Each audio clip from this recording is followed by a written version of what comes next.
उत्कर्ष classes Gaurav ji जो हैं, वो मेरे बहुत अच्छे दोस्त हैं।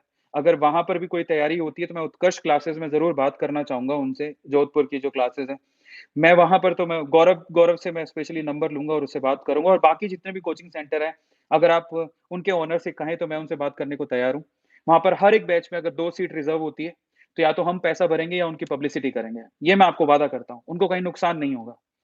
तो सिर्फ़ आप हर एक कोचिंग के ओनर को ये शेयर करके बोलिए कि आप अपने हर एक बैच में 2 सीट आप रिज़र्व करके रखिए।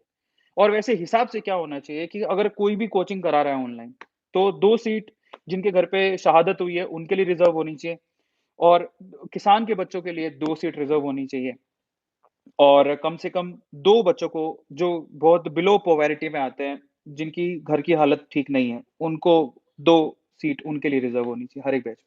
तो अगर आप 100 का बैच पढ़ाते हैं, तो मेरे ख्याल से ये तो 100 के बैच में 6% आप 10% की रिज़र्वेशन करके इस तरह से चल सकते हैं। तो ये सबसे अच्छा रिज़र्वेशन का तरीका है।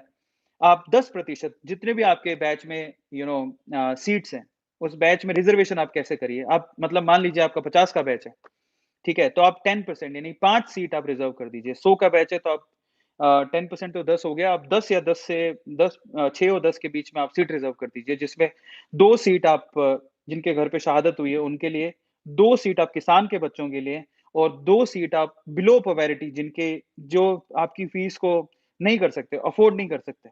ये 6 सीट कम से कम आप रिज़र्व करके रखिए और एक-एक और जिनको लगता है जिनका 18-20 का ही बैच है, तो आप एक-एक सीट भी कर सकते हैं। एक, एक, एक और अगर आपको लगता है कि नहीं इसकी फीस भी कहीं से लेनी है, तो आप ए टू मोटिवेशन के साथ जुड़िए, हम आपको फीस देंगे या फिर आपको पब्लिसिटी देंगे, दोनों में से एक, आपसे एक पैसा नहीं लेंगे।